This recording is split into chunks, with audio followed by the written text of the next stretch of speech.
le son « et » en français. Bonjour à tous, bienvenue sur la chaîne. Aujourd'hui, on va voir ensemble tout ce qu'il y a à savoir sur le son « et » en français. Donc la prononciation, l'orthographe, les exceptions et quelques explications. On va commencer par la prononciation. Déjà, ça se prononce « et ».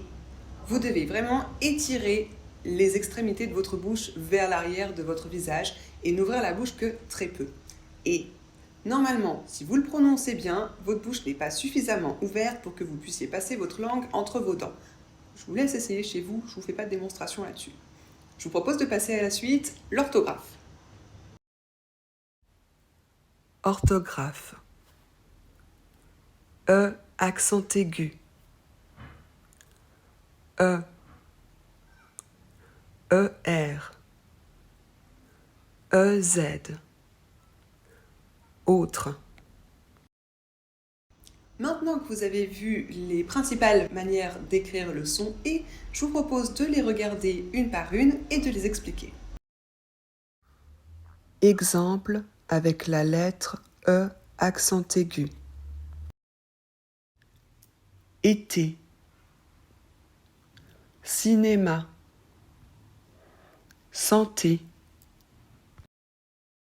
Donc le E accent aigu, c'est la manière la plus simple finalement d'avoir le son « et » au début, au milieu, voire même à la fin d'un mot.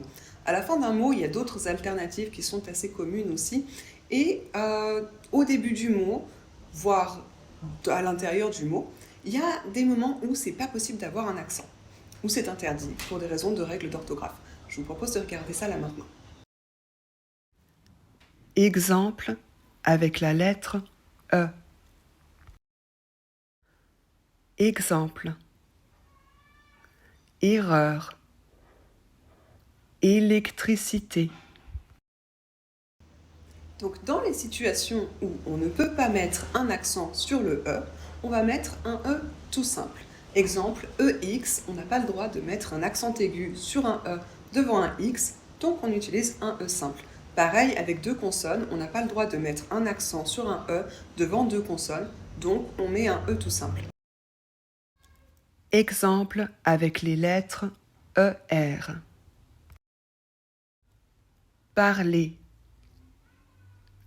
Premier. Janvier. Normalement, ER à la fin d'un mot, ça fait toujours et. Seulement à la fin d'un mot. Attention, pas au milieu d'un mot. Il y a quelques exceptions, comme par exemple le mot hiver, qui finit en ER, mais on ne prononce pas et. Rappelez-vous bien que tous les verbes qui se terminent par ER, donc les verbes du premier groupe, se prononcent et.